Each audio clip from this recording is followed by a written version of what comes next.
বাংলাদেশের সবচেয়ে ভালো টি-20 ব্যাটিংকে এখন তাওহিদ হৃদয়ই করছেন। টি-20 ব্যাটিংটা যে হৃদয় করছেন তা নিয়ে কোনো ডাউট নেই।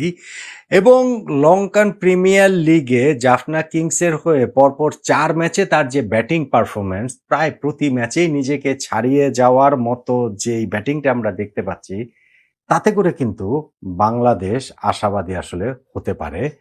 এই বিদেশি ক্রিকেট লিগে প্রপার টি-20 সুলভ ব্যাটিংটা তাওহিদ হৃদয় বাংলাদেশ ন্যাশনাল টিমেও টেনে আনবেন, সেই প্রত্যাশা তো করা যেতেই পারে। যাক, সেটা অন্য আলোচনা। কিন্তু তাওহিদ হৃদয়ের ব্যাটিংটা আমি বলছিলাম যে প্রতি ম্যাচেই নিজেকে ছাড়িয়ে যাচ্ছে। আজকের ম্যাচটাতেও দেখুন, খুবই গুরুত্বপূর্ণ ম্যাচ, প্রথম কোয়ালিফায়ার ম্যাচ, এবং সেই ম্যাচটাতে জাফনা 14 রানে গল গ্যালাটার্সকে হারিয়ে তারা উঠে গেল এলপিএল এর ফাইনালে। যেই জাফনা কিংসে তাওহিদ হৃদয় এই সিজনে শুরুতে তাকে নেয়াই হয়নি। তাসকিন আহমেদ এই দলটাতে ছিলেন, তাসকিনের বদলি হিসাবে তাওহিদ হৃদয়কে নেওয়া হয়েছে। লাইক ফর লাইক রিপ্লেসমেন্ট তো না, তাসকিন ফাস্ট বোলার, তাওহিদ হৃদয় তিনি হচ্ছে গিয়ে একজন ব্যাটসম্যান। কিন্তু তাকে ওইখানটাতে জাফনা নিয়েছে। প্রথম 4 ম্যাচের মধ্যে তারা 2টো জিতেছিল, 2টো হেরেছিল, পয়েন্ট টেবিলের লাস্ট অবস্থানে তারা ছিল।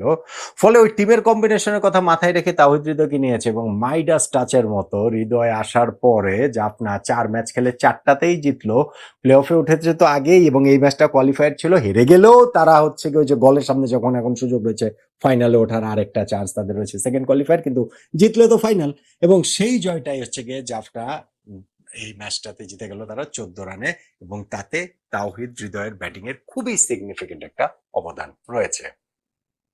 ম্যাচটাতে 242 রান করেছে জাফনা, যেটা এই এলপিএল এর ইতিহাসে সর্বকালের সর্বোচ্চ রান, সেইটাই জয়ের পথে একটা জায়গা তৈরি করেছে। হ্যাঁ, কামিল মিশরা তিনি সেঞ্চুরি করেছেন, 55 বলে 108 রান করেছেন, কিন্তু তাওহিদ হৃদয়ের ব্যাটিংটাও ভীষণ রকম গুরুত্বপূর্ণ। হ্যাঁ, এর আগে খাজা নাফিও তিনিও 54 রান করেছেন 32 বল খেলে, তবে তাওহিদ হৃদয় শেষ দিকে গিয়ে তার যেই ক্যামিওটা, 21 বলে তার যে 54 রান, 5টা ছক্কা এবং 3টা চারে তার যে স্কোরটা, এবং ওই স্কোরটা যদি তিনি না করতেন তাহলে ইউ নেভার নো, এই ম্যাচটা কিন্তু জাফনা হেরেও যেতে পারতো। জয় পরাজয়ের ব্যবধান যখন মাত্র 14 রান, এবং সেইখানটাতে তাওহিদ হৃদয়ের শেষের দিক দিয়ে গিয়ে তার এই ব্যাটে ঝড়, ওইটাই আসলে জাফনাকে ম্যাচটা জিতেছে, ওইটাই আসলে জাফনাকে ফাইনালে তুলেছে।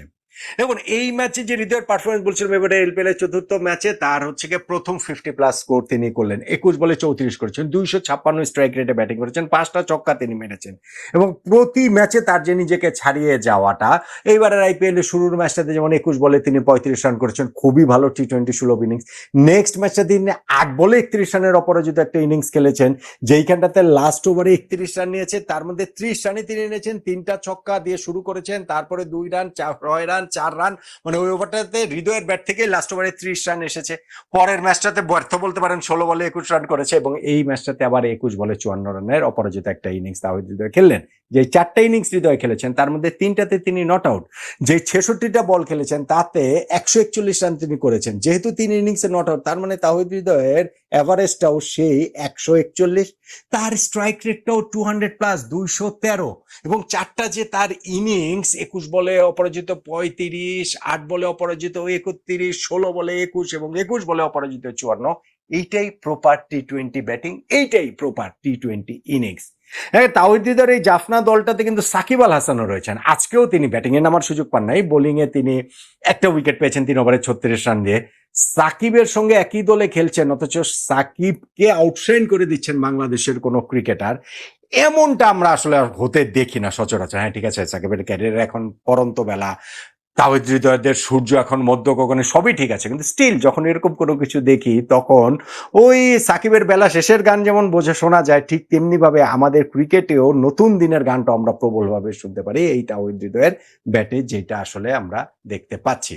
এই এলপিএল এ তাওহিদ হৃদয়, আমি বলছিলাম যে খেলার কথা শোনা, হ্যাঁ, এর আগে তিনি জাফনাতেই খেলেছেন 2023 সালে, তারপরের বছরও তিনি খেলেছেন, অন্য একটা দলেও তিনি খেলেছেন। এই সিজনটাতে তার খেলারই কথা ছিল না, তাসকিন আহমেদ ডিসিশন নিলেন যে তিনি এলপিএল খেলবেন না, ফলে জাফনা তাকে নিয়েছে, এবং প্রথম 4 ম্যাচে যেই দলটা 2 ম্যাচ জয় 2 ম্যাচ পরাজয় পয়েন্ট টেবিলের লাস্ট অবস্থানে ছিল, সেই দলটাই কিন্তু এই টানা 4র্থ জয়ে তারা এখন এলপিএল এর ফাইনালে উঠে গেল। ফলে তাওহিদ হৃদয়ের মাইডাস টাচ রয়েছে, সেই সঙ্গে তার ওই পারফরমেন্সের জায়গাটাও রয়েছে। এবং আমি যেটা বলছিলাম, বাংলাদেশের ব্যাটসম্যানদের মধ্যে স্পেশালি মিডল অর্ডার বলতে কি, বাংলাদেশে তো মিডল অর্ডার ব্যাটসম্যানই আসলে একজন, হৃদয় ছাড়া তো আমাদের মিডল অর্ডার ব্যাটসম্যান মোটামুটি হচ্ছে কি আপনি লিমিটেড, মানে আমি হোয়াইট বল ক্রিকেটের কথা বলছি, ওই রকম আসলে খুঁজে পাওয়াই যায় না। আমি অন্যদের প্রতি শ্রদ্ধা রেখে বলছি, আমরা আসলে ঠিক সেই রকম ভাবে ট্রাইও করিনি। স্পেশালি আমাদের আগের সিলেকশন প্যানেল গাজী আশরাফ হোসেন লিপু ভাইদের, তারা আসলে যে কি বুঝে শুধু তাওহিদ হৃদয়কে কেন্দ্র করেই আমাদের এই মিডল অর্ডারটা কেন্দ্র করে সাজানো হতে পারে, কিন্তু আসলে আর কাউকে দিয়ে এরকম ভাবে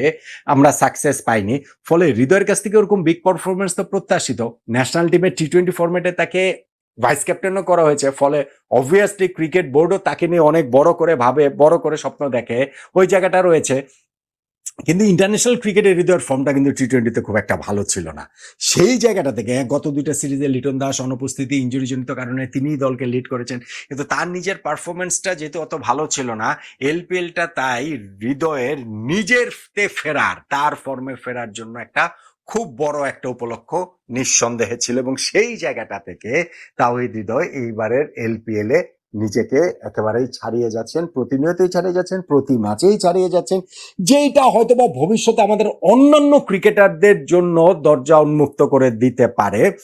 অবভিয়াসলি লঙ্কা প্রিমিয়ার লিগে আমাদের অনেক ক্রিকেটার খেলেন, এবার আমাদের রিপন মন্ডল আছেন, তিনিও খেলছেন। আমি রিপন মন্ডল আছেন এই সেন্সে বলছি যে আমাদের উদীয়মান ক্রিকেটারদেরও ওই জায়গাটাতে ওই চাহিদা জায়গাটা তৈরি হয়েছে। এবং হৃদয়ের এরকম পারফরমেন্স, এই পারফরমেন্সটা আপনি যদি একভাবে দেখেন যে না ঠিক আছে, ভালো যদি করে তাহলে তো বড় বড় সব ফ্র্যাঞ্চাইজি লিগগুলো থেকে ডাক পাবে, যেটা আমাদের সাকিব আল হাসান দীর্ঘদিন ধরে পেয়েছেন, আমাদের মুস্তাফিজুর রহমান দীর্ঘদিন ধরে পেয়েছেন, এখন আমাদের যেমন লেগ স্পিনার ঋষাদ, তিনি এরকম বড় বড় ফ্র্যাঞ্চাইজি লিগে ডাক পাচ্ছেন। ফলে তাওহিদ হৃদয় যদি এই পারফরমেন্সটা ধরে রাখতে পারে, তার এই গ্রাফটা যদি ঊর্ধ্বমুখী থাকে, তাহলে নিশ্চয়ই ভবিষ্যতে সেই সম্ভাবনার জায়গাটাও তো ওপেন থাকবে, হৃদয়ের জন্য যেমন থাকবে, অন্যদের জন্য তেমনি থাকবে। কিন্তু একই সঙ্গে বাংলাদেশ ন্যাশনাল টিমের লাভটা, আমাদের যে লাভটা, এই যে বিদেশের ফ্র্যাঞ্চাইজি ক্রিকেট লিগ খেলে যে এক্সপোজারটা পাচ্ছেন, সেইখানটা থেকে তাওহিদ হৃদয় শুধুমাত্র লেগ সাইডেই খেলতে পারেন, অফ সাইডে দুর্বলতা রয়েছে, এই যে তার ক্রিকেটেও কিছু সীমাবদ্ধতার জায়গা রয়েছে, সেই সব জায়গাগুলোতে যে ওয়ার্কআউট করছেন এবং এরকম হাই প্রেশার সিচুয়েশনে দলের চাহিদা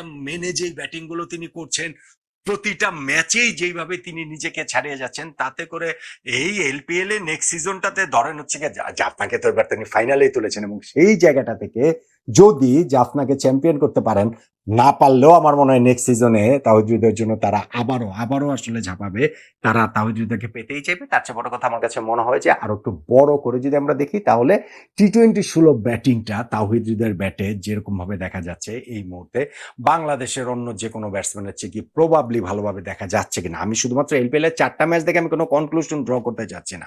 এমনিতেই আমাদের মিডল অর্ডার ব্যাটসম্যান বলতেই শুধুমাত্র হৃদয়। ফলে এইখানটাতে যখন তিনি ওই মিডল লোয়ার অর্ডার ওই পজিশন গুলাতেই যখন তিনি সুযোগ পাচ্ছেন, এবং সেই জায়গাটাতেই যে তিনি যখন ভালো করছেন, বাংলাদেশ ন্যাশনাল টিমের সামনেও, আমাদের ন্যাশনাল টিমে গিয়েও তিনি এই ফর্মটা কন্টিনিউ করতে পারবেন।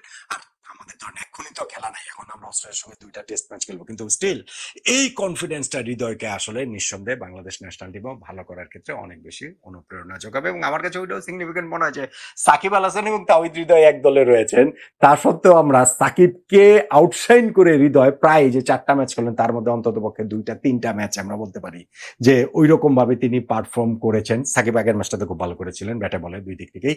সো ওই জায়গাটাতে আমার কাছে মনে হয় যে তাওহিদ হৃদয়ের এইবারের যে লঙ্কান প্রিমিয়ার লিগটা খেলছেন, সেটার একটা সিগনিফিকেন্স রয়েছে।